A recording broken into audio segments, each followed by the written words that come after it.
Hi, John. Hi, Kat. How are you? I am well and also surprised. Oh, good. I love surprises. Well, you just surprised me. I know. It's been so long since you've started off. It was fun. I like it when you initiate. I hear that a lot. Are you going to ask me how I am, John? How, Kat, how are you? I'm fine. That's good. Yeah, I'm glad we got that out there. It was Me clear too. you needed to make sure that, it was important to know. yeah. So what are we doing? We're recording a podcast. Okay. And what do we do on said podcast? We talk a lot. It's true. And that's really, that's the only accurate thing you can say about it.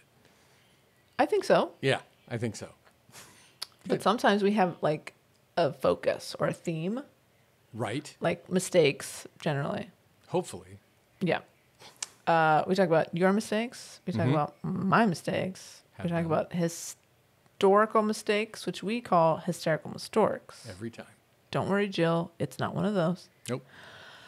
Sometimes we just shoot the shit, you and I, because we don't have time. We have very busy lives of not working. Not working. Yeah. And sometimes we'll invite a guest on to tell us some very well sculpted, planned mistake stories. Right. Or sometimes we have a guest on who is a vet and is just so good at being on mic that we don't need any kind of prepared stories. Right. Right. Just smooths up into the podcast, Yeah. as it were. And John, we're doing one of those. I like it. Yes. I like it. Who are we doing that with, Kat? It is my great honor and privilege to introduce yet again my friend and yours, John, and friend to all the tens of listeners. Indeed. You know her, you love her. It's Patty Lynn. Patty Lynn. Hey, you guys. I was trying so hard not to laugh over your intro. It's because Oh, you're so funny. It's difficult. Thank you for yeah. having me back. Of course. Thank you for, Thank you for being here. continuing to come back for whatever reason. Some people are just masochists. I've learned this. We appreciate you so much. So, Patty, tell us all about your book. Now, when you first started writing it, just For the kidding. folks at Yes. home. Yeah. For the folks at home listening, the reason that is so funny is because I have been doing press for the last 2 or 3 weeks nonstop. And I just told John and Kat off mic that I was so relieved to be doing a podcast where I didn't have to talk about my book and promote it. That we decided it would be fun to go ahead and turn it into that. I got all these questions. Patty, I got to ask them to somebody. Oh, you can't ask me questions No, about the no, book, no. but I'm more interested in how you guys are. Why? Why? What do you mean? What's going on? I mean, yeah, everything's pretty regular. Having a normal one. So Yeah. you guys are both. I mean, now you know what my life is usually like, not having a day job Yeah, or any job. absolutely. Other than this one that we don't get paid for. Yeah. Are you enjoying your time off, or is it just stressful because you're like looking for work and you're worried about bills and stuff like that? That would be the me on that second one. I don't know. Kat, is that you too? I mean, you Leah's- can't really be looking for work in your industry, right? No, now, there's. right? I mean, not That's really. true. Leah's doing most of the worrying about all the bills and stuff. Mm-hmm. I'm doing all the other worrying and stuff.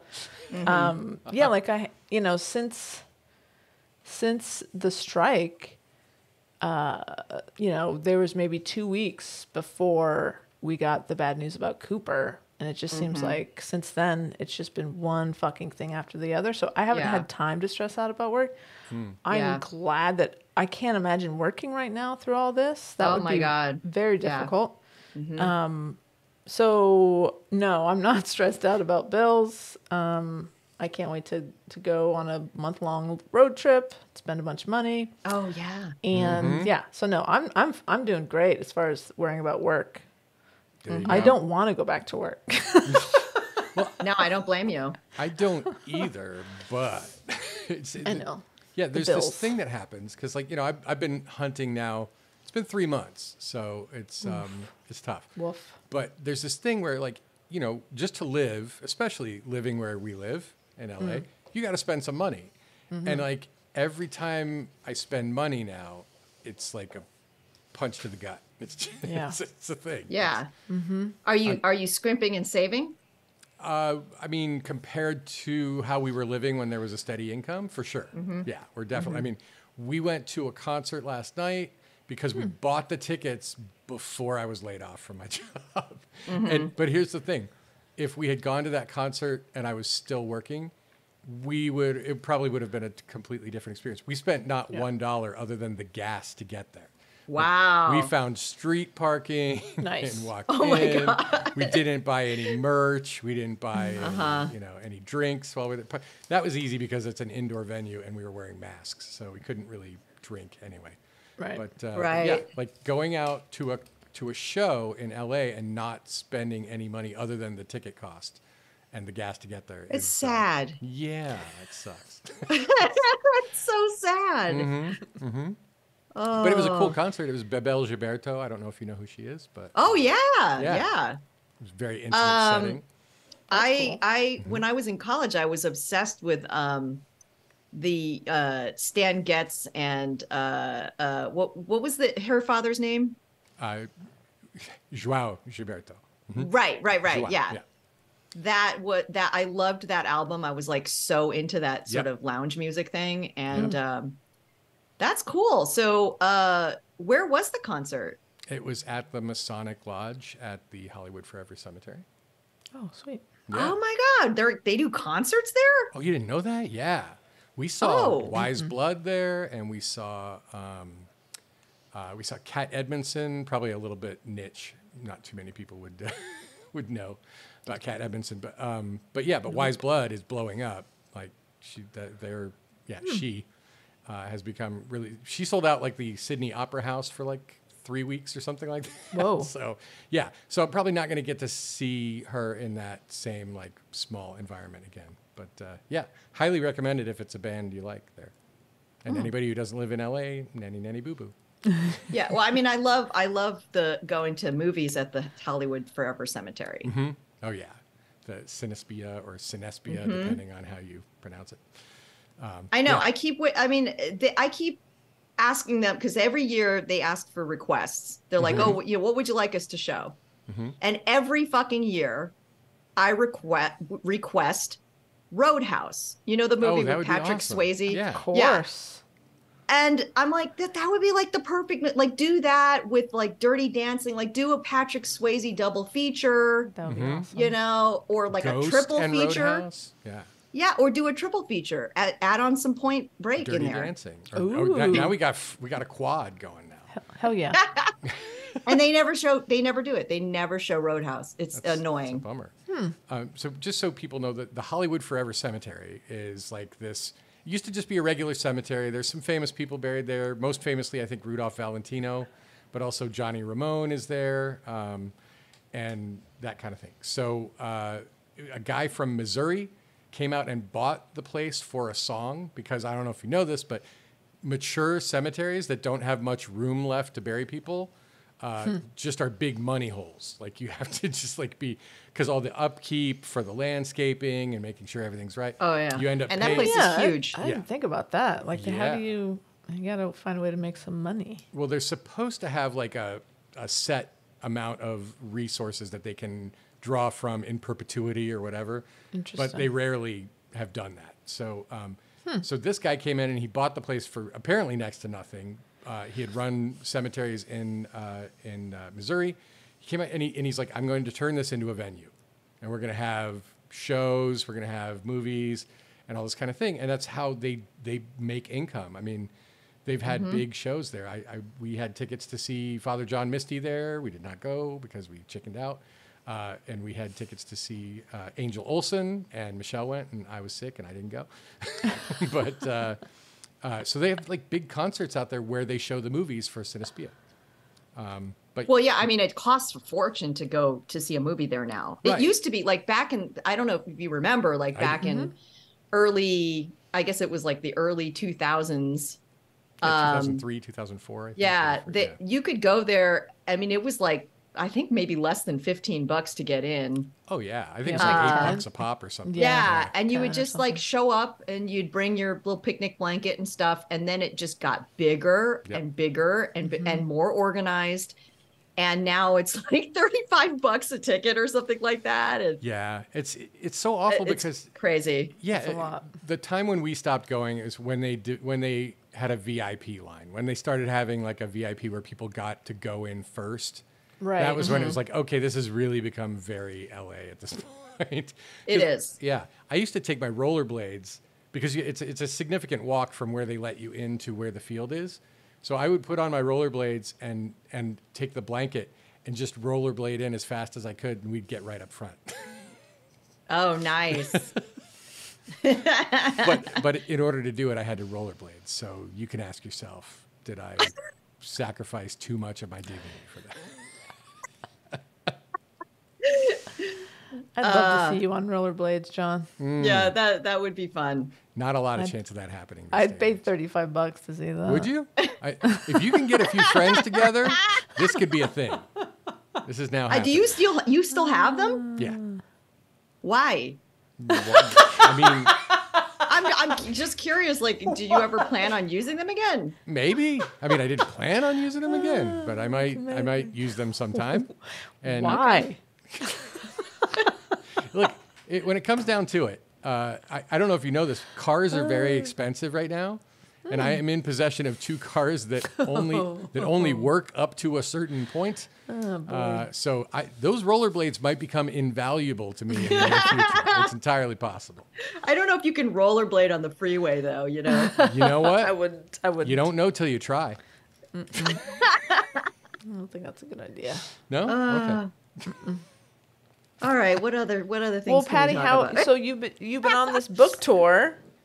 It's So- not. I haven't really been on tour yet Well, because virtual. it's just Like a LA virtual for now. tour? Yeah. Yeah. But you've I've been been- doing I've been- radio all I over. have, and I've been doing LA stuff, and then I will be going away on tour at various times, but I have not been away from home yet. Okay. Well, so Yeah. far, how has it been being an author on tour promoting your book? This is a new experience for you. It is very new. It is very surreal. I mean, I'm still in the middle of it, so it's kind of like I haven't fully processed it yet. But it's like so many highs and lows, you know, over the course of a day, you know, and you're just, the learning curve is very, very steep, you know. So for somebody who has never done, who's never had a book out, who's never, you know, like had to talk to press and stuff like that, like you learn this shit really fast. You have to, you know. And, you know, like I made the mistake in the very beginning of reading some articles I shouldn't have bothered reading that just completely threw me off and like made me feel very self-conscious and worried. And, you know, and now I'm like, I realize, okay, I need to just kind of insulate myself as much as I possibly can from all of that noise and just keep doing what I'm doing. You know what I mean? Because otherwise there's, you know, you just get thrown this way and that. I mean, this is why people tell you like, don't read book reviews. And I haven't done that. Like I've only read reviews that that my agent has sent me from like legit publications where he's like, this is a really good review. Awesome. But I told him like, you know, don't send me anything that's bad. Like, I don't want to read it, you know, because it's not like I'm going to learn anything from this. It's not like I'm still working on the book and I need notes. It's done. It's out there, you know? The next time you write a book about how you broke up with Hollywood, here's a note. Exactly. Exactly. But I'll tell you something. After this experience, I look at online participation in a very different way. So, for instance, writing reviews about books on Goodreads or on Amazon, I wasn't somebody who did that a lot, but occasionally I would if I felt strongly about something. And now I look at that as it through a very different lens, because at being an author, I'm like, you pour so much of your heart and soul into this book, and you work so hard on it, that to have somebody just sort of flippantly say horrible things about it, it's very unfair, And so like, I will never write another review like that again. Even if I hate something, I'm going to, I would temper it with a lot of understanding for the work that the author put into it. And that goes like for everything, like even like Yelp reviews about restaurants, and, because people say stuff, because they want to be funny, or they want their reviews to get attention and stuff like that, and not realizing that there's somebody who's putting a lot of work into something behind the scenes. So, so that's one thing, also like I've gotten some haters on social media, which is inevitable in this, that's how you day. That's how you know you've made it. If you don't have any haters, like if you don't have people trolling you. This podcast has a 5-star rating across the board. Just so you know. No trolls. No trolls. Yeah. That's why you never want to succeed, because if you succeed, you're gonna have haters. It's just that's why we refuse to succeed. That's right. See? Patty, we're smart. We're ahead of the game. We just won't do it. Nope. It's not in our nature. But yeah, so I mean, having been on the receiving end of hate like that, I mean, I would never, ever, and I wasn't doing this before anyway, but like I would never like go on Instagram and then just start like berating somebody on their Instagram. Like, why would you do that? Like the way I see it, it's so shitty. And the way that I see it is, if you wouldn't go up to a person and say this thing to their face in person, then don't do it online. Right, but people hide. They hide behind their anonymity. They hide behind their screen, and that's something that's very wrong with our society. Well, so just the power dynamic, right, of social media is interesting, because it got built up in order to battle something that exists in the world, which is there are a few people with just a ton of power over all of us, right?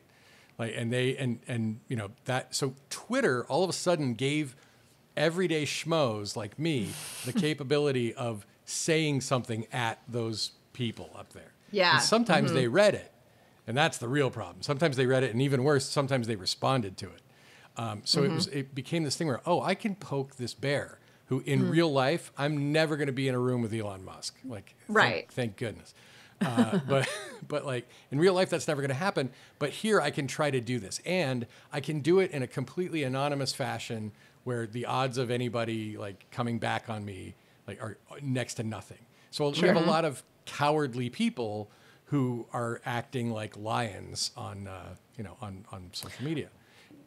What I love is when, one of those lions, those just gross, disgusting, mean lions, goes after someone, let's say a woman. This has actually happened. I don't have any names or usernames, so forgive me. Just trust me, this is true. And so, like, someone would be like, hey, truck nut 75, when you told me you wanted me to shut my dumb face up, or I'd, come over and like rape you, I did a little digging. And like, after like, this woman dives into this guy's social media across multiple boards. She's like, oh, hello, Devin Anderson at 11502. Go fuck yourself. Like, guess what, buddy? I see that you're married with a daughter. I hope you don't talk to her this way. Like, just blowing their shit up. I fucking love it. Tizzy Ent is the big one who. Tizzy's my man. Yep. Yeah. But God, I love it when trolls get their shit blown up. It's so fucking Yeah, satisfying. because they never see it coming. They think they can do or say anything, and it's never going to matter. And nope, Yeah. that's not right. Well, I also think that a lot of that trolling is done by bots, to be honest. I think that, or bots or you know, people who are paid to troll, you know, like they're not really like sincere people who are expressing their opinions, you Yeah, know? a You ton mean of it is paid. Truck Nuts 75 isn't real? Yeah, I mean, I'm not a conspiracy theorist per se, but I do believe that the Russian government is paying a lot of groups to have AI generate Sure. responses, just shitty responses, to just basically degrade the tone of discourse on social Yep. media in the United States. Yeah. I also think they're behind all of the incest porn. That's my theory. Have you Ugh. heard? What? Sweet. I mean, I don't know if you're aware of this. There's a lot of it out there. Like, No. I was not aware. No. well, okay. I guess you're not. I think you just showed your hand, John. Listen. My hand has. All right. Okay. Okay, Let's no. move on. Okay. No, I mean, but this is okay. Never mind. It's a pet. No, cause, but finish your all right. point. Yeah, at least let me finish. Okay. So, Everything you say. Okay, go ahead. yeah. No, it's like it's disturbing to me because, like, you know, I'm a grown up and I see it and I'm like, okay, they just put this title on everything, where it's like stepdad or stepmom or stepdaughter. It's like, okay, Right. and it used to not be step. They at least cleaned it up to the point where it's not Lovely. actual incest now. Right. But yeah, like I'm like, what? There's no way there's this much demand for that. You know what I'm Right, saying? Like, right, there's no way right. people are clamoring for more and more incest porn. So that means where is this being driven from? Yeah. And it's like, oh, I bet who would want that? And it's like, oh, how do we cut a civilization down from within? Like we generate, you know, that incest is cool. Crazy I Americans don't know. don't fall for this, anything. this theory seems a little flimsy. I don't know. Does I don't know how. I don't know how incest porn is destroying.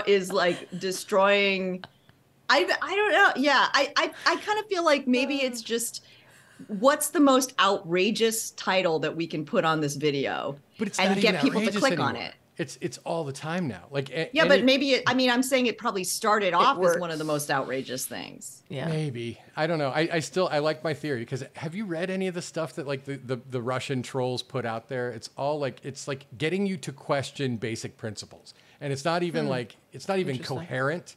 It's not like you know, saying it in a way that's like educate. It's just repetition of bullshit lie thing after bullshit lie thing, and it's like, okay, if we just make this commonplace where you just expect that if you see 3 porn videos that you can watch, 2 of them are going to have something to do with stepmom or stepdad, like then okay, that's just a thing, and now it's like that's less of a it's less of a taboo. Right. So our moral, like slowly, our moral compass is just being driven down and down Right. and down and down. And any way that you can sow discord is useful to you if you want to break down the morale of your enemy. You know, I mean, that's the way I look at it. But John, are you Yeah. saying that the goal here of these Russian bots or these, you know, whoever's doing this, are you saying that the goal is to make incest more palatable to American society? Normalize incest. Really? Yeah. And if it doesn't do that, it's sure not doing anything good. So like, Yeah, I just don't know if that's going to normalize. I mean, that just seems really far-fetched to me. okay, I don't want to hijack the whole thing with this topic, even though I already have. But like I love how we went to from my book to incest porn. hell yeah. Well, there's a lot of That's incest porn very in your book, clear isn't there? line. It's like- No, but like, how old were you when you first started like looking at porn, or did you ever? Maybe you didn't. Maybe you're classier than the whole rest of the world. I started reading Jackie Collins books Okay. when I was probably about 11 or 12. Okay. I love So this. that's This is kinda the difference porn light. between men and women. Yeah, yeah, Well, yeah. Like, Okay, now I think I read some erotica once when I Let's- was maybe a preteen. let's be Yeah. fair. We're close to the same age, Patty. Mm-hmm. When we were 11 or 12, it's not like we had a lot of options. You could go out into the True. woods and you could find porn in the woods because that's where Right. it lived in the 70s and 80s. Right. Yeah. I don't know why that is. I was exposed to porn, Mm-hmm. like magazine porn, Right. even earlier than that. Right. Because Was it okay, found? you know what? I think I just stumbled on a my mistake Oh. story. See? Yes. There's a method to my madness. Here we go. All right. Organic. Here we go. I'm gonna call this. Okay, I had a friend when I was a child. Mm-hmm. I'm gonna call her Sarah. Yes. Serification in progress. And I would go to her house after school and we would play. And we found a stash that her dad had of porno magazines. Tale as old as Okay. time. And it wasn't just Playboy, it No. was Penthouse Okay. and Hustler. Oh Uh-huh. boy. And all sorts of other things that you probably have never heard of. There are a couple like that got worse than that. There was Club and I never Chic. saw that one. Oh, Never Club heard. and Chic. Like if you can imagine something worse than like Hustler, that was that. Club was Yeah, that. no, there was stuff that like there was one that I remember. It was I don't remember the name of it, but all the pictures were outdoors. You know, like it was all these like naked people rolling around in fields and forests and Uh-huh. stuff. Oh, that sounds kind of whimsical. Yeah, but you And a should bit see like what they were doing. hardcore penetration. Yeah, it was hardcore. Most of these magazines were hardcore, Yeah. and I remember Oh, reading boy. some of the articles that and just being horrified Oh no. by these articles. They were so not just explicit, but violent and misogynistic. Yeah, Sure, makes sense. That's what disturbed me the most. that hasn't gone anywhere, unfortunately. Yeah, so that's yeah. And then after we found that, it was like every day after school we would go in there and like look around. Oh shit. And that was the first exposure that I had, and I was just like looking at stuff that I didn't know what people were doing in these pictures. No, right. It's beyond just the look, it's a naked person. No, it's like you're this is black belt porn. You're like a white belt Yeah. there at the beginning looking at it. Yeah. It's not. Yeah, Yeah. You can't do anything good. But let me tell you something. This was the like part that was so shocking about it was that her dad was the least likely person you would ever expect to have Sure. this stash of magazines. You know, he was fairly conservative. He was I won't say what his profession is because I'm going to try to hide, you know, identifying information, but let's just say he was a professional, you know, in sort of the medical, you know, psychiatric kind of. wow. Yeah. So yeah, very a lot to unpack there. Yeah. Well, you know Yeah. what they say about people who go into careers in psychology, right? They do it to fix Oh. themselves. Oh yeah. They're the craziest ones. They're looking for answers to figure out how to make themselves normal, and then Yeah. So anyway, that's the answer. That's the first time I saw porn, and I was probably about, I would say 8 Okay. Oh boy. or so. Yeah, 8 or 9. Yeah. Okay. Now I want to know, Kat, do you remember the first time you were exposed to porn? Probably a teenager, maybe Okay. like 13 or 14. It was probably at a friend's house Got it. who had found, I don't want to name any names, No. who had found their parents, I mean, their dad's magazine or two, maybe. Yep. But yeah, probably Yeah. like 13. Okay. So you had more of a runway. I think I was 7. Oh my God. Oh, I know. Was it the creepy neighbor guy? The creepy neighbor guy. The guy that like got you drunk when you're like Oh, 10 no, or I was- something? What? I was Okay. 13 then. Okay. Yeah, no, that was way later Jesus. in a different state. It was across state lines. Oh, okay. My bad. No, when I was 7, I found some in the woods, literally in a hollow Oh my log. God. Such a fucking stereotype, John. I know. I Was it found, like hidden under a log or it was something? inside of a hollow log. And it was Are you in- Perfect. kidding? Are you serious? I'm dead serious. This it was, is amazing. It was Are you sure this in- isn't a movie that you saw? I will swear on a stack. Well, you know how I feel about Bibles, but I would swear to you this is true. Okay. And as far as I can remember anything Amazing. from when I was 7. Okay. But it was, and here's how, like, it was in a plastic bag, and it was Okay. rolled up magazines, and inside of the rolled up magazines was this red plastic tube with a baggie in it with some plant material. And I didn't know what it was because I was 7. So I took it to my mom and said, like, not the porn, just I knew what the porn was. Plant material. Yeah. But I'm like, okay, yeah. Yeah. Did you take the porn and put it back so you could Yes, find it so I later? could find of it course later. you Of did. Of course. course I you did. did. Of course Yeah. I did. Boy. You're not an idiot. No, duh. Where else am I going to get access like this? It's not happening. So I took it to my mom, and I'm like, Mom, this looks like something medical. Like, I'm at 7. I'm like, this looks like something medical. Why would Wow. why would you assume that the thing that you found in that plastic tube was something that you should show your mother? Because He was a good well, boy, You got to Patty. understand, I was a big mama's boy as a little He was a kid. good and, boy. and some would say even longer than that. But Wow. but it looked like, okay, so I was a sick kid. I'd been all sick all the time. I knew what syringes looked like. I thought that's what it was. This was obviously some kind of weird little bong or pipe or something like that. And Got it. so, yeah, I gave it to her. I don't know what she did with it. I wish she smoked that it. Probably smoked it. She totally smoked I it. wish that she had, but I know that she didn't because toward the end of her life, we offered to make her some weed candy, and we did make it, and we were going to bring it, and then at the last minute, she chickened out and said she didn't want to. Aw. But yeah, Yeah. yeah. Maybe So maybe the reason she refused it was because she had some weed earlier on Well, she and got completely baked out of her mind and was like, I'm never doing this again. Somebody found some weed in the woods and gave exactly. it to her. Yeah. yeah. Yeah. No. Oh, but, and by the way, if I had found that weed, I totally would have smoked it. Like 7? Well, no, not at 7. But Right. like, Oh, but I'm yeah. just saying, like, I when I was in my 20s, a friend of mine we were like on the subway in New York, and we found a little like prescription bottle on the floor of the subway car. You found floor drugs. And exactly, and Subway it drugs. had like on the label, it was like just like a piece of tape, right? And it said chronic.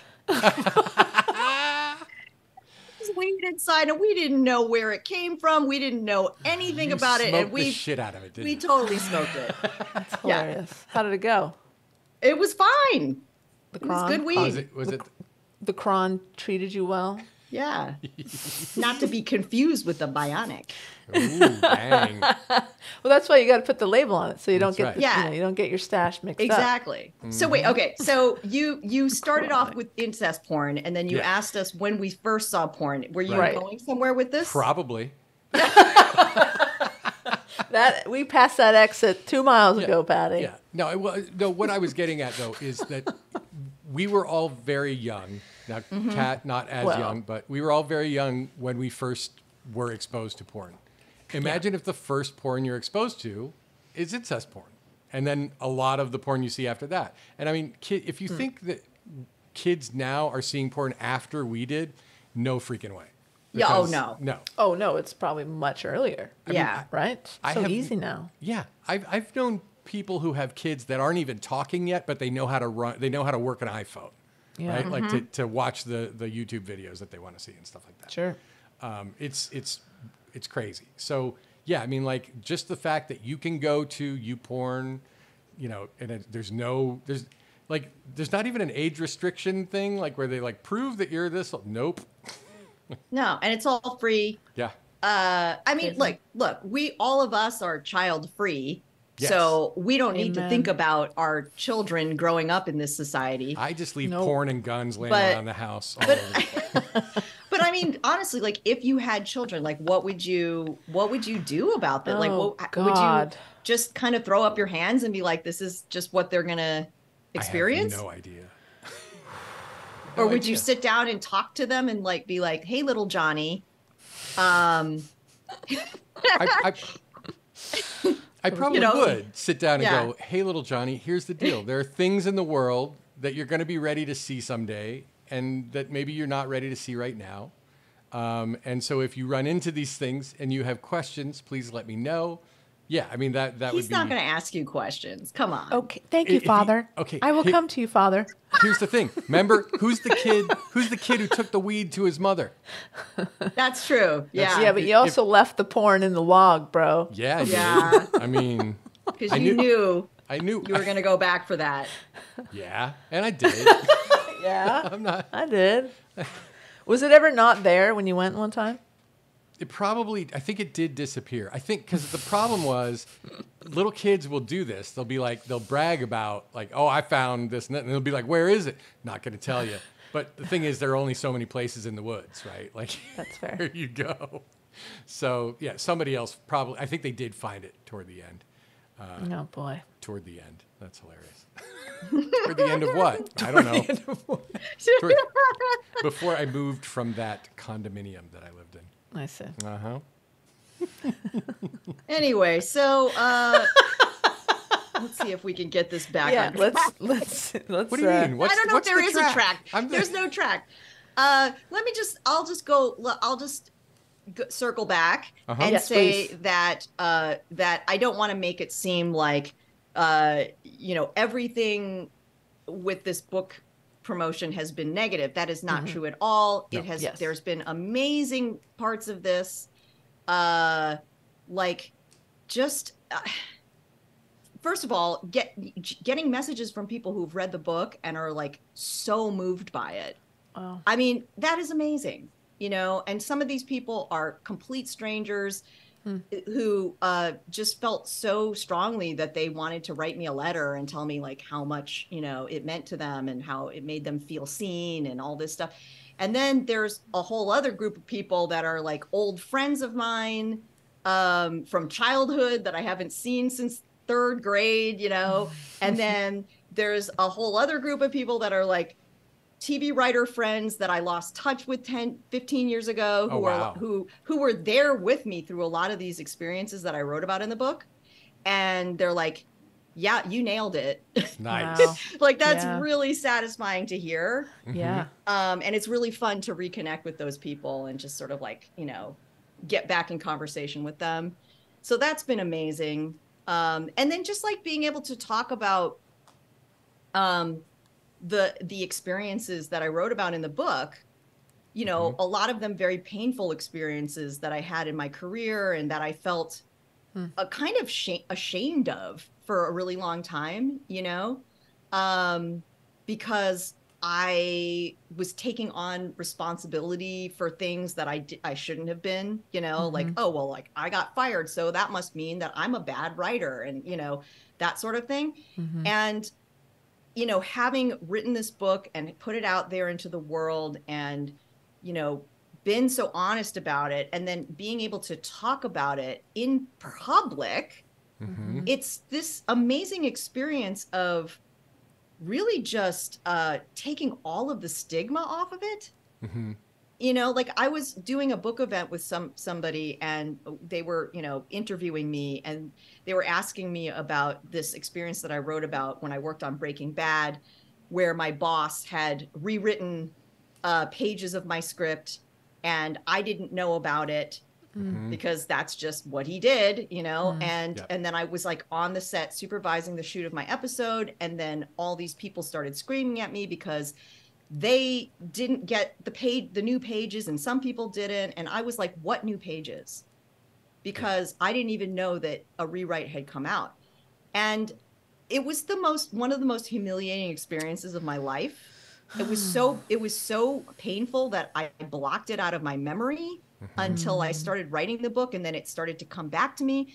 So this was like a really big deal in my life. And then to talk about it over and over in these interviews it really takes the sting out of it. And then I was talking about it with this guy at this interview that he was doing with me at an event, and we were kind of laughing about it. And I just had this out of body experience where I was like, saw myself talking about it and laughing about it. And I was like, I cannot believe that I can laugh about this thing that was so painful that I blocked it out of my memory. You completely defanged it. Yeah. Yeah. It was, I mean, to be cheesy, it's going to sound cheesy, but it was a very healing experience. Doesn't sound cheesy to me at all. It doesn't. So, yeah. So it's been amazing. I mean, writing a memoir, publishing a memoir is so weird because you are putting all of your, you're just like exposing yourself, right? But but the flip side of that is you do get this sort of healing experience from it and this connection with people on a level that you would never have if you hadn't written a book and had them read it, Because, I mean, how many times do you just, like, in casual conversations with people, tell them, like, your deepest, darkest secrets, I mean, We do that all the time, Patty. have you met us? No, that is something that I kind of knew before we started doing this podcast, but I especially know it since because I've, like, seriously have talked about probably 99% of the dumb or bad or whatever things that I have done in my life on this podcast. And it is so freeing. Like, and it's, now one day, if I become as famous as, like, say you, this may all come back to haunt me. I don't know, but it's okay. It can only hurt you as much as you let it. Right. Right. And I think giving yourself permission to talk about it, it automatically, it's like you're insured against that mortification in advance. Yeah. Yeah. Right. Because right. you're choosing to do it rather than having it be done to you by someone else. Right. Yeah. Yeah. It's amazing how much we hold in that I think that we worry that the world would judge us for when my primary experience has been nobody gives a shit. It's like that's true. Yeah, that's true. There are people who did that on Tuesday, whatever that worst thing you ever did in your whole life. Right. Yeah. But also it's like, it's not just like, okay, here are the dumb things that I did, the stupid things that I did, but also when when you've had things done to you, right. Right. Yeah. Like, abusive things done to you, there can be a lot of shame around that. Oh, victim shame. Yeah. It's definitely. Yeah. Yeah. And to air all of that stuff out, is also very therapeutic. And then, other people say, yeah, same thing happened to me, and that is so helpful, to know that you're not the only one that this happened to, and in fact, there are some people who are like, those same exact people who did that to you did that to me too. Yeah. Yeah. And that's where all of a sudden power comes into play. It's like, oh, wait a minute. Yeah. We are the united victims of this person. Fuck that person. Let's get them. Yeah. Yeah. Yeah. That's kind of what happened with Me Too, right? I mean, Yep. It's still happening to some extent. But, John's referring to the hashtag Me Too. Everyone, no one has accused John of anything because you say, Not "Oh, yet. it happened with me too." Oh, what do you mean? Oh, right. Oh, Yeah. yeah. So you're right. Hashtag Me Too. I didn't hear Yeah. how I was saying. I'm like, everybody knows Me Too is. I know, but you're right. Right. Yep. So this is the thing. We have shame, and therefore we hide things. And when we find out that if we expose those things, it's like, oh wait, we were the victims, and we're the ones hiding it in shame, and the perpetrators are out there living their best lives. Doing it to other people. Yeah, doing it to Yep. others. Yep. Yep. Well, I think we solved that problem. What's next, Patty? I got a question for you. I'm sure you've seen it on the news. John and I talked about it last week or maybe 2 weeks ago. The diarrhea flight. Do you have any thoughts? Have you not heard of it? No idea what you're talking about. Oh, we're breaking news What? to Patty Lynn. Oh, gonna have to It listen to sounds that like episode. something I would like to know about. What I- is this? Yeah, I mean, it's pretty much what you imagine it to be. There was a flight, John, remind me, it was from somewhere to Spain, but somewhere From Atlanta, Georgia, to somewhere in Spain, España. España. And mid flight, they had to turn around and go back to the airport in Atlanta because of someone had a horrible assault of diarrhea. And I'm assuming not in the bathroom. No. From their seat all the way to the bathroom. they left a very distinct trail. Oh my God. They Wow. were So dropping wolf bait the whole way. Oh, that poor person. I know. I feel bad for What- everybody. What was the cause? No idea, because somehow they've managed to keep the person anonymous, and bless the media for not, or whoever is managing to keep that a secret. Yeah. Nobody put that on TikTok. No. Crazy, right? You can see the Yeah. video of somebody following the trail. No. Yeah. No. So like the plane is clear. This is clearly maybe someone who has to clean it up. I don't know. But you can see the aisle and what they've done to try for people, because people have to get out the plane. Sure. So like maybe like have to step, like there's blankets and there's Paper towels. But like it's it doesn't do the job. Nerp. It's horrible. Like the amount though is the question, is like how does that happen? Yeah. And so suddenly that you didn't think ahead. You know what? I'm not feeling great. Maybe I don't take this 12-hour flight or Well, whatever. two thoughts come to me. Please. One is, did you ever see the movie Train Spotting? Oh, yes. Yes. The worst Okay. toilet in Scotland. Well, do you remember after they go off of heroin? Right. Right, because Oh. heroin is an opioid, and so it constipates you. Yep. So when you go off of it Mhm. and you're going through withdrawal, one of the symptoms is that you have massive diarrhea, Right. because that constipation switch has been turned off, and Right. and there was a scene in there where Ewan McGregor, I guess it was, wakes up and his, was it him or the other guy? It was like the bedroom was just covered in shit.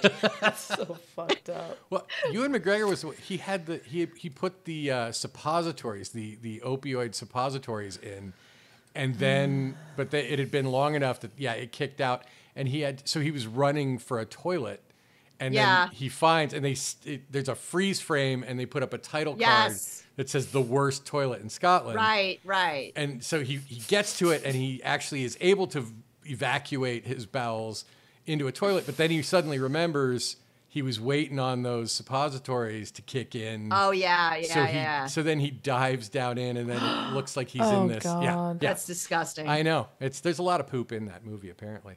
But there was one of his friends actually Spud? shat the bed. I think He Spud shat did. the bed all Yeah. over the place, and it was just nasty. Yeah. That's what I'm picturing. Okay. So That's a good possibly theory. this person who was on the flight was withdrawing from opioids Yep. and did not realize this was likely to happen. See, my theory was couldn't make just it. that they Yeah. didn't get the feeling until they were already taxiing. So they had to wait for because that's like a 10 to 15 minute process where the plane is taking off. Yeah. I put forth that theory earlier. All right. Well, Yeah. here's the other thought, because Please. you were asking like how does this kind of volume of shit Yeah. accumulate? Catch you unawares. Yeah. Yeah, it just made me think about Guinness World Records has this one of the records in there is like somebody who had the longest shit No. in the Con- world. Contiguous? Contiguous shit. Oh, nice. Right? Okay. It's just this like super long turd. And I can't remember exactly how long it is. We can look it up later. It's in But the like it's in the Guinness Book It of is. World Records. It What is. the fuck? Why would they put that in there? That's disgusting. I feel like there should be a version of the Guinness Book of World Records that has a different color of cover on it, and it has stuff like that in it. Yeah. but it was somebody who was trying to break this record, Right. and they had to hold it in for such a long time so that when they finally did evacuate, that it would come out as this one long piece. I hope they enjoy their diverticulitis that they're going to have from holding it in for that long. Eventually, Is that what causes it? Constipation can cause it. Oh. It causes diverticulosis, which leads to diverticulitis. But I'm not getting boy. any deeper into it than that. Literally. Thank you. Okay. Thank you. I have questions, but I don't really know that I want the answers. So yeah, that's like, ugh, God. What Yeah. airline was this again? I think you said it, but No, I forget. No, oh, I don't remember. Yeah, it's just the diarrhea flight. Like that's the. I mean, you would think that they would have to probably replace the carpet. I don't think cleaning it is going to be enough. I think you could wet vac it with disinfectant. You could probably get away with it. But yeah, maybe best to just rip that stuff up because they have a lot of it somewhere. Just burn the plane, really, I think. That's what I would Set do. it on, nuke it from orbit. It's the only way to be sure. It was a Delta Airlines flight. Yep. Oh no. This was on September 7th. I know you just think Spirit Air or something like that, don't you? Well, I'm flying on Delta sometime soon. I really hope it's not that same aircraft. Oh, no. I hope so, too. Roll them dice. It was carrying 336 souls from, as John said, Atlanta to Barcelona. Barcelona. Soon after takeoff, though, this is according to Forbes magazine. Soon after takeoff, one of these passengers began suffering what was eventually described as an onboard medical issue. The passenger reportedly experienced a bout of diarrhea, but this wasn't just about a little diarrhea. This was about a lot of diarrhea, so much that it left a lot of the plane lined with poo. That's from Forbes magazine. Wow. I Yeah. cannot believe that Forbes printed that article. Yeah.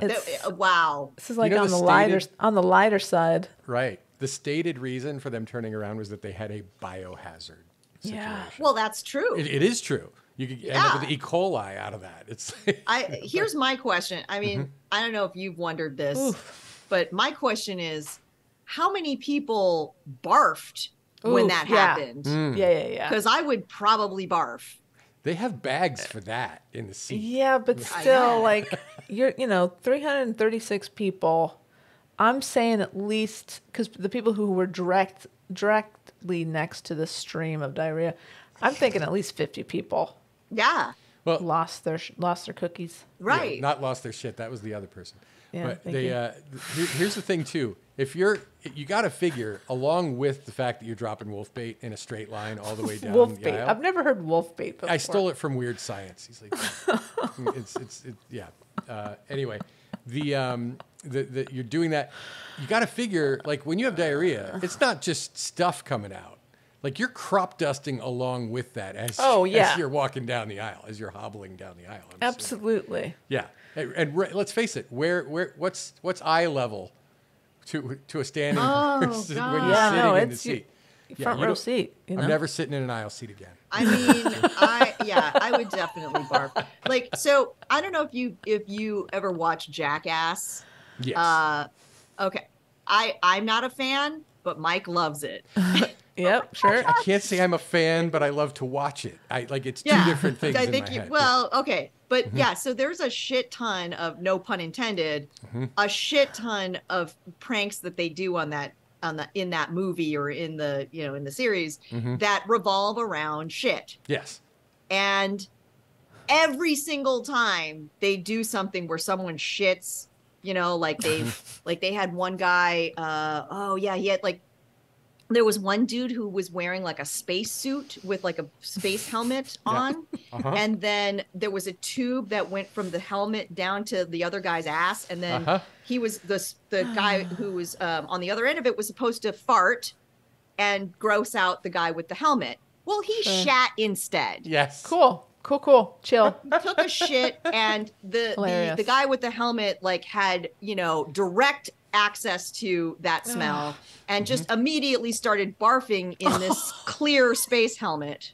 To be fair, that guy barfs a lot. Aaron Danger, he barfs a lot.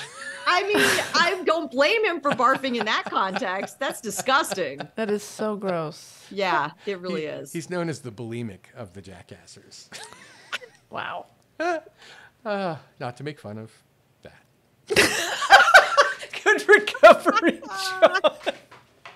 Good recovery, my man. That's how I've never been canceled, Kat. Right there. Take a lesson. Not to bring us back to I love that we're talking about this again, but I brought it up. So How much poop can we talk? they were 2 hours into the flight, so they had to go back Oh no. 2 hours Oh in god. the smell and the mess. 2 hours, guys. I wonder, could they go faster because they knew they were going to be dumping the fuel anyway? Because they had Like, to have everybody enough. just roll the windows down. Yeah, no, but I'm saying like they had to have enough fuel to get all the way to Spain, right? Oh, I see. Like, let's just haul So, ass yeah, back to just Atlanta. burn every bit of fuel we've got. Yeah. Get back faster. Oh god. And so the quote from the pilot when they were communicating to the FAA, I said it's just a biohazard issue. We had a passenger who had diarrhea all the way through the plane. All the way through the plane. Jingle all the way. Ooh, boy. I really need to know what caused that diarrhea. I do too. I have so many questions. I need the answers. I'm There's- never going to get the answers. Inquiring minds all over the world are asking that very question. Yeah. Like that person needs to figure out, like, do a GoFundMe, and if they hit a certain number, then they go and just do a total tell-all of what happened. Yeah. Ask me anything. Ask me. I mean, also Ask like me anything. just think about not only the flight back, the 2-hour flight back, Yeah. and all the people who had to endure the smell Yeah. and the sight of this, but also think about the person who had the diarrhea Yeah. has to then sit there for 2 hours and deal with the shame, Yeah. Oh yeah. right? That's I a lot. I told Kat I thought the only choice that person had was to go and breach the cockpit and crash that plane directly into the ground before anybody could know what happened. Yeah, that seems a viable option. The only way people would know is they'd have to dig up the black box, Right? and, listen to the recording. Even then, they would have had to have identified the passenger. The passenger, yeah. On the so radio. you're good. You're Probably clean. safe. Yeah. Not clean, True. but No. not that kind of my- clean. Fire is very cleansing. Kat. my suggestion, if that was me, it was like, well, no, just kill me. Just someone suffocate me with one of those bags, those puke bags. But then people know. I don't about care. it. I don't Okay, care. I just all want to right. die. All right. I want to die in the shame and the shit. Is that your memoir title? In the shame and the shame. Working title. Okay, fair. We'll see. We'll see. Possible episode title at least. Oh my god. Maybe. Okay, I- we can't. I We just- can't end on this. We have to talk about Okay. something else. All right. No, what were you gonna, Betty? Were you gonna say something? No, I was just gonna say I cannot believe that nobody was know. tweeting about this They were. or I whatever. Really? But you said that they didn't do that. They didn't. Oh, the people on the plane themselves? As far as I Yeah. know, nobody did. Yeah, which is Yeah. blows How me is away. that possible? I don't know. People found like Jesus. Jesus. What? But it's like, I mean, part of me, and I think I said this last week, was like, I wouldn't stop talking about it. I would tell everybody as long as it didn't happen, if I wasn't the pooper, The pooper I would trader? be like, you the perpetrator. I would, everyone I met on the street, I'd be like, did you hear about that plane? I was on that plane. I wouldn't stop talking about it. Oh, I Or know. Yeah. you're like, you've been through a war together. Yeah. There's like, and you're like, no one will understand. I We can't. got to exchange contact information. Yeah, 'cause I we- can talk to the guy across the aisle about this, but I can't talk. I just can't talk about it Yeah. unless you were there. You don't know, man. That kind of thing. You would have talked about it to everyone. I think. Absolutely. Are you kidding? We'd have I had would have been so excited to talk about it. Like, oh, John. I can't wait to tell Mike about this. Oh, well, you I gotta, mean, I can't believe that he hasn't heard about this. I'm shocked that you haven't. I'm shocked that we broke this to you. you've been busy. That's all I got. But you know what? Sometimes, like, I'm very confident that Mike and I, share everything, right? We share Yes. all of our secrets and stuff. Sure. But then every once in a while, I'll hear something that he didn't tell me, and I'm like, why wouldn't you tell me that? like for instance, we were out to dinner with a friend of his who that he used to work with, and they were just kind of talking shop, right? Like talking about the place where they worked, and where the other guy used to work, and I'm trying to do this without like Yeah, exactly. without incriminating Sanitize anyone. the insult. So anyway, it came out that there was a happy hour situation happening at Mike's place of work, and somebody got so wasted Oh boy. at this happy hour that they peed themselves Oh no. in front of everybody, Oh God. like in the bar. And Okay. and when I heard this, I said, sweetie, how could you not tell me this? Why wouldn't you think that I would be interested in this? He's like, I don't know, it just slipped my mind. I'm like, how would it slip your mind? How much had Mike had to drink? Yeah, was it Are you Mike? certain that it wasn't much. Mike?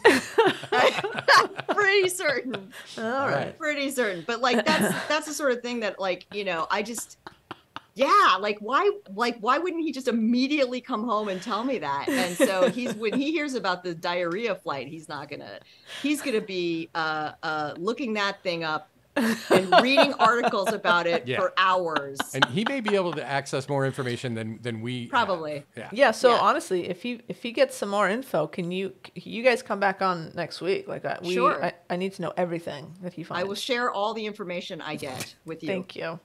Poop Plane episode 3. Appreciate that. Yeah. I mean, yeah. My Insane. goodness. I have to say, like, we're recording this during the day, which is unusual. Yeah. We usually are recording in the evening.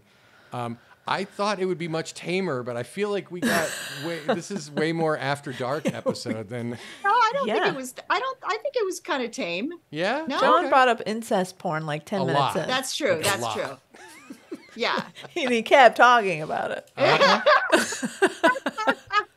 Listen, Apparently- I bring the content, Kat. That's what I'm telling I you. mean, That's true. I don't know if we want to, end the episode going back to the incest porn, but I just want to add that I hear that incest is this like really big thing in India. Like, so you know how like incest is it's kind of taboo across all cultures, right? Most, Yeah. anyway, yeah. Most, right. But apparently in India, it's even more sort of taboo. Mm-hmm. And at the same time, kind of that there's a more of a fetish for it because it's so taboo. Yeah. I see. I think that's always like the two ends of the spectrum. Like if something is so forbidden that you're not even allowed to think about it, there's Right. going to be a whole subset of people who think about nothing but that thing. Right. Like hentai porn in Japan, you know? Oh, yeah. Yep. You know what that is, Kat? No. I'm very sheltered. Yeah.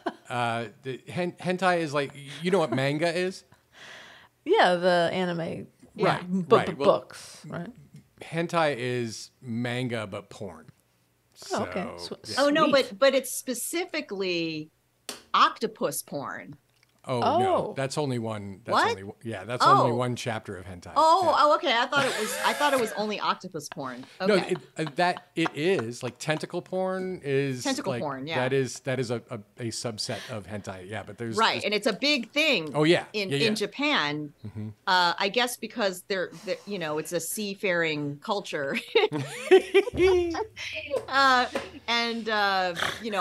octopus is something that Yeah. appears in a lot of the cuisine and the and Sure, the yeah. art and what have you. Mm-hmm. And so there's a lot of porn that involves tentacles. I just want to go on the record as saying I'm not the one who brought this up. I don't know why I brought that up. Incredible. Let's get off. Let's do another. Let's what? Let's find Let- some other thing to end on. Okay. Okay, got it. I feel like we're always doing this. We're always like trying to find a better ending to the episode that's not going to be disgusting. Yeah. Well, that says a lot about our episodes in general. Let's see.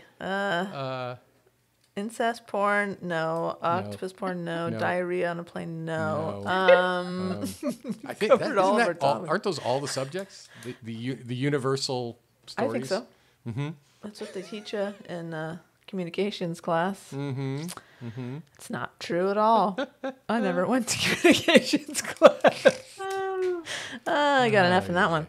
Oh, well, Let's see, what can we talk about? What about Taco Bell? Have there Yes. been any like Taco Bell mistakes recently? Well, I mean, every visit's a mistake, but Right.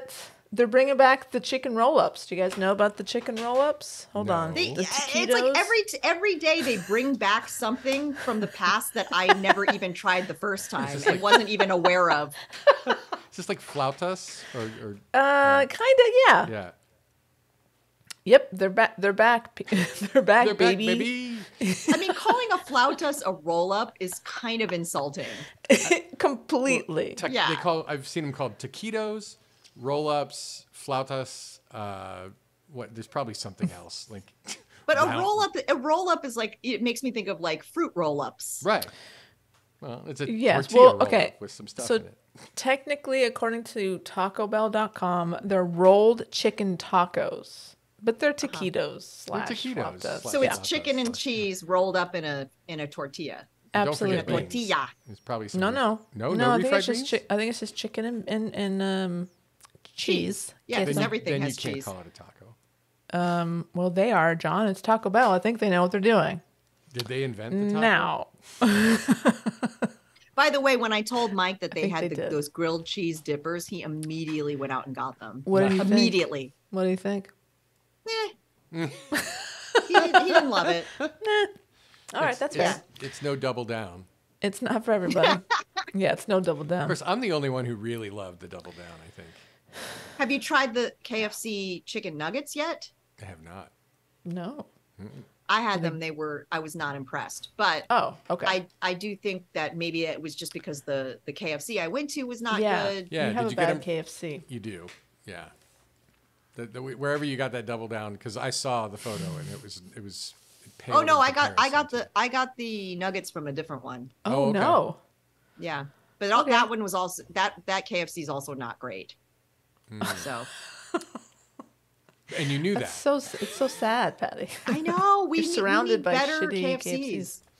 We need better KFCs. You certainly do. I feel like the Valley has better fast food in general than I the mean, West Side. it probably the throughput of ingredients is greater, is my guess, Yeah. because people in the valley don't eat healthy mostly, at least on my end of the valley. I think in Central Valley you're probably all right. There's a lot of people eating good stuff. But I yeah, don't know about that. I don't know.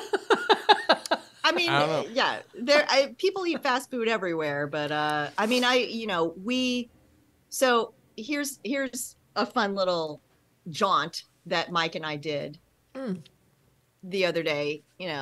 I mean, like we've been under so much stress, and like, it's just like when you are under a lot of stress, you make very bad eating decisions, impulsive decisions. Yes. So I was making a return, an Amazon return at Staples, Sure. because you can do that at Staples now. Yeah. Yeah. So I was over there, and it happened to be right next to a Rite Aid. Okay. And I'm like, you know what? I'm just going to go in there and see what kind of thrifty ice cream they have. yeah. Yeah. I love So it. I go in there, and I'm like looking at thrifty ice cream, and it was like, probably like 4:00 in the afternoon.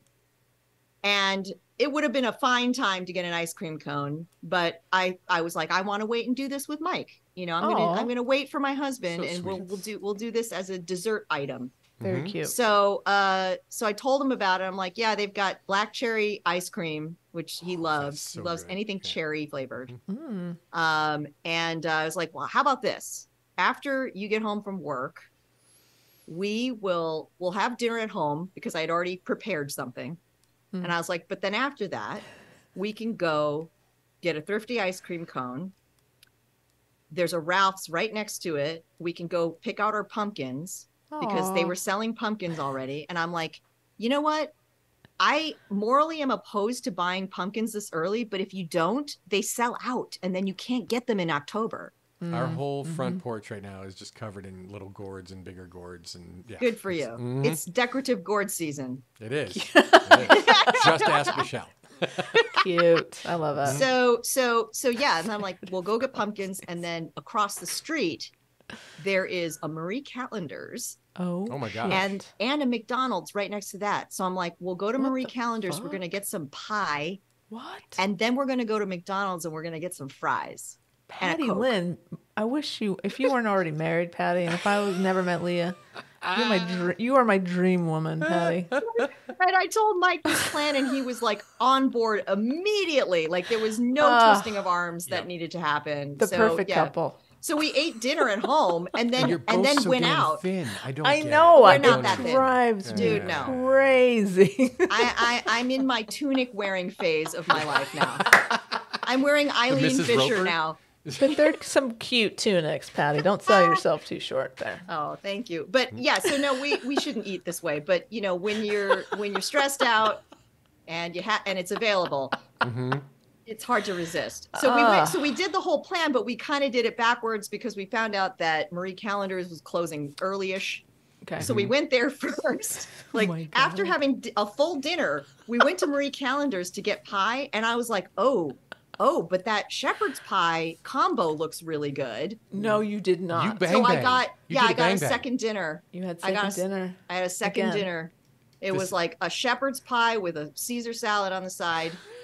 Amazing. I Garlic- stand by garlic what I bread. said. Patty is Uh-huh. the perfect woman. And we it be was in a terrible, by polycule? the way. Yeah, right. What was that? What'd you say? Could we be in a polycule? Sure. Yeah, man, whatever. Look, this meal was terrible, by the way. It Oh, was of like course. not good at all. Oh. The picture made it look too bad. the picture in the menu made it look amazing, and then when I got it, I was like, this is false advertising. This doesn't look anything like the picture. False. I didn't even Terrible. know Marie Callender still had any open locations. They closed so many of them. But, They have one here. Okay. Um, Now people and- can and- identify where you live. That's great. and no. going into it, we honestly felt like we were walking into 1980 because the decor Yeah. was completely like not changed since that Yeah. time, and the music they were playing was like like literally the songs that were on the charts in 1980, and I Awesome. kind of had this like nostalgic Sure. trip Yeah. where I kind of Totally. felt like a child again. I was like, oh wow, Aw. like it was kind of fun, but then the food was terrible. And so then we ate our pie, and then we were like, okay, well, we got to go to Rite Aid before they close. Right. So we went over there, and then of course they were still open, but their thrifty ice cream bar was closed. Oh, come on. Oh, that's So that's- so we got it to go. Like you could get like the pints and the Right. quarts Yeah. like in the freezer section. So we got that. We brought that home. Okay. But we also stopped at McDonald's. We got our pumpkins, and we stopped at McDonald's and got our fries, Great. and I believe we had a soda as well. Because like the Coke at McDonald's, I always knew that I liked the Coke at McDonald's, but now I know why. okay. There's a whole video about this on YouTube. I recommend it. Oh, okay. Just look up, just type in like why McDonald's Coke is better. Okay. And it explains to you exactly what they do at every McDonald's to make sure that the Coke that you get is The top best Coke in notch. the world. Yeah. Yeah. And it involves keeping the machines super cold, and it involves like the amount of like carbonation versus the amount of sugar that they put in it. Yeah. And they give you bigger straws so you get more of a hit when you suck it. And like, it's just like science. They've been I doing love that for this. decades, but they can't keep an ice cream machine working. Yeah. I know, right? Have you ever read about that? About the ice I cream have. machines? Yeah, I have. that's nuts. Their ice some- cream's not that great though. No, but I mean, like if you want that, you know, if you want your McFlurry or whatever, you want your McFlurry, and they like it. This is a perfect example of like why capitalism doesn't work. Some company has a monopoly on that machine, and if you want it serviced, you have to use their people. And so there are people who have learned how to hack the machine, and then the company went after them big time, trying to put them in prison. Really? Oh, Jesus Yeah. Christ. That seems extreme. Apparently, It does. there's like there's like a few keys that you can push that clear the most common problem that this machine has. But But you're why not wouldn't allowed. they want that? But they're going to sell more ice Ev- cream. They're going to make more money. Every You'd time they think. send a service person to a McDonald's location, they get paid. So Oh. it's, yeah. Okay. I mean, if anybody thinks that I'm a conspiracy theorist on that, you can let me know. But I've read a couple of articles that talked about this, and it's hacking them. I made this less fun by talking about that. I'm sorry. Well, all I know is that now I want to go to McDonald's. Okay. So, I mean, Yeah, that sounds good. it doesn't take much. Patty is outdoing us on the fast food front, I think, right now. I mean, Kat, how do you feel about that? I've definitely not done that sort of a tour. Mm-hmm. I've always dreamed of it though. Like, okay, Your I'm gonna dream- get. That's I'm your gonna get. dream. Yes. I'm gonna get a double, but then I'm gonna go get McDonald's fries. Exactly. Go over to You've Jack never in the Box, done get a that? couple of egg rolls. I haven't. For some reason, I have. Oh, but you I have know. done the In-N-Out burger and then the McDonald's fries, right? I've never done it because What? controversial opinion, I love In-N-Out fries. I know you've said that. Do you get them fried hard? Do you ask them to double fry them? No, I like them as is. Do you eat You're them an in outlier. the car? Do you eat them in the car on the way home, or No, I'm very particular how I eat my my food. I don't like to eat one thing at a time. When I'm taking a bite of a burger, I need a couple fries to go in right after. so you actually drive all the way home from In-N-Out before you I eat your didn't fries? say that, John. Oh, okay. You sit in your car. I'm really good at In-N-Out driving and parking lot. eating.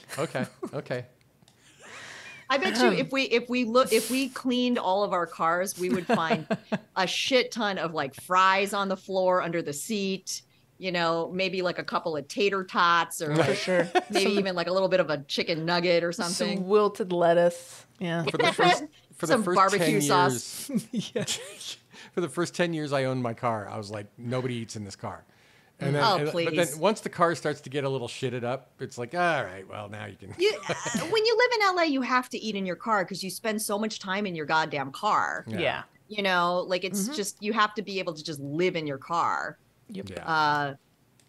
But yeah, I mean, I think that like, especially John, where you live, because I've driven up to your house, like there's a whole, like It's Restaurant the row. cornucopia. Yeah. It's the gauntlet, is what I call it. Patty. Yeah. Of fast food. And I mean, that would be so easy for you to just do a loop and hit all of them. Yeah. John, we gotta do this. We gotta make this a thing. Okay. I mean, I've been having Jump some in the issues car. lately. Oh, that's right. You can't do it. So Oh, are you still Turn having to a bowel poop, issues? A poop car. we had poop all the way through the car. Right through the car. No. No, it's Well. I mean, it doesn't mean I'm not going to be able to do anything like that. I just don't know that I would really want to put my body through the paces of like hitting like several different fast food places. Not Are even you for the still on podcast. Are you on a special diet right now? I mean, it's special. Like Is it clean, healthy? it's like yogurt and chicken breast basically is what Oh, I eat God. these days. So Oh. yeah, no Sad. that patty melt that I had not too long ago in your company. That's the craziest thing that I've had to eat. in That was super 2 greasy months. too. Yeah, it was. I mean, even Greasy. I was kind of like grossed out by it by the end. I ate the whole thing though. Because I'm a trooper. I'm not a I quitter. just listened to a podcast of the Daily podcast, the New York Times podcast. Yeah. They just did an episode today about Ozempic, the Oh, yeah. weight loss drug. Oh, it's actually a diabetes drug, but it's people using it for weight loss. So many Oh, people okay. using it for weight loss that the people with Yeah. diabetes can't get it. Yes, no. which Yeah. is Jesus it's a Christ. tragedy. Yeah. But I mean, I was listening to this and, they talked to two different people who were taking the drug and it was like two very, very different case studies where one person, and both of them had started off with sort of like weight issues where they'd struggled with their weight for like their whole lives. And one woman had this great success story where she took the drug and she like stopped obsessing about food. She lost 40 pounds. She was like feeling great. Amazing. And the other person who took it Uh-oh. was nauseous the entire time she was on it and couldn't, and she became malnourished because she couldn't eat. Huh. Yeah. And it completely messed her up. And I listened to that and I'm like, people need to know about this because everyone's talking about Ozempic like it's this miracle drug. Right. It reminded me of when I was on Nexium for a long time because, the heartburn medication. Did you get branded? I know. Yeah, Nexium is just a name for all evil things. Uh-huh. But Yeah, like apparently. Nexium is it's a heartburn medication. Right. And well, it's a Acid reflux. acid reflux proton pump inhibitor is the technical term for it. So like usually when you have acid reflux or you have heartburn, you like take a Tums, right? And so what that does is it neutralizes the acid in your stomach. But what a proton pump inhibitor does is it stops the acid from even being produced in the first place. And so if you're having extreme gastritis like I was having at this particular time, that's what they prescribed for you. Right. So I took it, kind of helped for a little bit, but then I started to feel like really nauseous. And I kept telling my doctors, like, I'm feeling nauseous. Like, I can't eat. I just feel awful. Like I feel sick. And they're like, but Nexium is completely safe. And people will take this for years and years and years indefinitely, and they never have to stop. This is the propaganda that the pharmacists tell, or big pharma tells them. Right. And I'm like, okay. And then I would try to stop taking it. And then as soon as I would stop, I would have this like rebound effect where then the acid production would just ramp up Oh boy. to the point where it was so unbearable that I would just start taking the Nexium again. Whoa. And this went on for months. I lost like 15 pounds, and I'm not that big to begin with. No.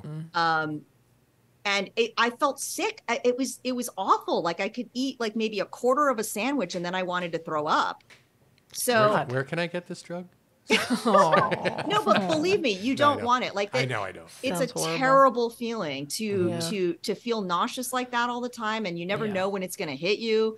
Like I thought maybe this feeling that I'm having is anxiety. Like maybe it's just stress related. And then one time I was like getting a facial. I'm lying there like with like somebody massaging my face and like new age music playing. And I was like, I could not have been more relaxed. And then I suddenly got that feeling in my stomach. And I'm like, this is not stress related. Right. No. Right.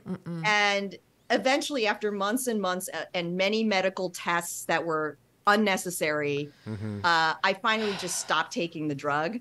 And it was horrible for like 2 weeks. Just constant diarrhea. Like here we are, we're talking about diarrhea again. We can't get away from it. I mean, I felt so sick, but then after that, my system sort of reset. Yeah. And I got, I was just normal again and I could eat. And I was like, I will never, ever like listen to a doctor when they say you can take this drug indefinitely. Like it's just, I never.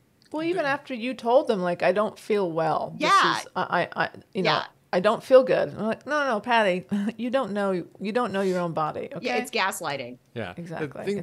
It happens to women all the time. It does. It does. It happens to everybody, but it happens more to women. To the point where I've seen, I don't know how many times I've seen like this meme of, I felt really accomplished today. I got my doctor to Google endometriosis. Because even though this is a really common and super painful and awful condition that many women suffer from, and it's actually relatively easy to treat, no doctor seems to know what endometriosis is ever. And yeah, you can look it up if you want. Yeah. I mean, same thing with menopause. Like, don't even get me started on that. Doctors get like 1 hour of menopause training when they go through medical school. That's it. And women can go through this for as long as like 15 years, like between perimenopause and menopause. Yeah. Yeah. I actually listen, Kat, if you want to start another podcast, I do. I don't have enough. One of my dreams is to do a podcast about menopause. Yeah. where we just talk about menopause and we talk about all the symptoms that nobody ever warns you about. And we just get like a lot of like guests to come on and talk about their experiences with I love it. Why Because are you when I was excluding going- me from this? Well, you I can- no, feel you like can you're be a part of it. discriminating against me because I'm a man. That's, You can be part of it. I would be. I will be. No, But no, it he was- cannot. Why not? What is Trying he to be gonna nice, bring Kat. what's he gonna bring to the table? What are you gonna, John? Are you gonna tell us about your menopause experience? No, I'm not. But I'm going to tell you about He stuff can be, I've you read know what? about He can, menopause. he All can right, be I'm like sorry, the, John, I'm sorry. he can be the male sort of symbol, right? That we're talking to, you know. Wait, am I Just like representing the patriarchy in this case? You are. I don't, Berate never you mind. I don't for want to be on it. It's okay. We'll do some role playing, and you can be like, Oh, you this can is- be okay. like the male gynecologist that we're trying to convince that we're having symptoms, and you're just looking at us going, Have you but- tried taking birth control? yeah, exactly. That's exactly it. I could be a male gynecologist. I'm telling you. You could. That's all I have to do is just. Have you tried taking birth control? Exactly. I mean, I'm telling you, because when I started going through perimenopause and having a lot of these symptoms, I was looking for information online. I was looking for podcasts, you know, trying to see if like people were talking about this, and I couldn't find shit. You Yeah. know, now Yeah. it's getting a little bit better. People are starting to talk about it more, but I think there's a big opening for this type of thing where women get together and we discuss it. I'm just putting that out there, Kat. I think you're right, and I know that. I mean, I've had the same conversation with my sister in the last couple months, where it's been like, you know, I'm like, hey, if there's stuff going on, and I'd love to like kind of pick your brain about maybe menopause, and she's just like her mind exploded because Right. she's been going through this, just like you said, like nobody tells you anything. Right. And she's actually told her doctor things that he's like, oh, really? Oh, interesting. Yeah, exactly. So yeah. infuriating. Yeah. So Yeah, dude. infuriating. Yeah. So no, I think you're absolutely right. And all right, let's think about this. Let's look into Okay. this. You got time on your hands. I do nothing but. All right. Well, are we on a joyful enough topic that we can? Yeah, I'm Menopause. sorry. I keep extending the conversation. Not at all. No, it's not. too fun. It's not a bad thing. Right. We have So- covered so many topics, guys. I mean, wow, what a journey. Yeah. Let's. yeah. Here's my suggestion. Okay. If I were producing this episode, or Please. like, or maybe like this is just a suggestion for Anne if she's editing this, maybe cut down a little bit of the incest porn conversation, and no, I to refuse. make room for some of these other topics. I will not let you violate my right of free speech. Well, I mean, Talk about incest porn. It's not happening. so okay, there'll be a final edit, and so people at home have to decide: was this the abbreviated discussion, or was there even more? You know, it'll be Well, a I fun mean, mystery. We're at about 2.5 hours in right Yeah, now. and exactly. I'd say a good 2 hours of it was Yeah. incest porn. So there you go. Oh my god. Patty, do you want to lead us on the outro? Oh yeah, it's been a Okay. long time since I've FMP'd. I know, Ooh. right? It's about time. Or FMP. did you? FMP. FMP.